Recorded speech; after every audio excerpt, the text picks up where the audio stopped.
Can't figure out how to turn the parking brake on or off in your Jeep Wagoneer?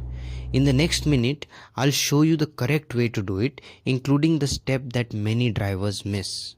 Before we begin, make sure you're sitting in your Jeep Wagoneer so you can follow along with each step. If you find this video helpful, please like this video and subscribe to the channel for more quick and easy vehicle tutorials.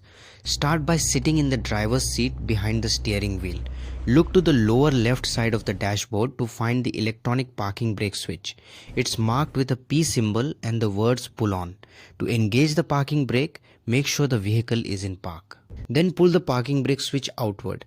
The parking brake indicator light will illuminate on the instrument cluster, confirming that the parking brake is engaged. To release the parking brake, press and hold the brake pedal, then push the parking brake switch inward.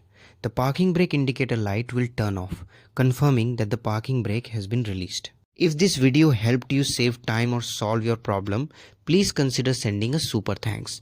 Even a small contribution helps us continue creating helpful videos like this. Thanks for watching, and I'll see you in the next video.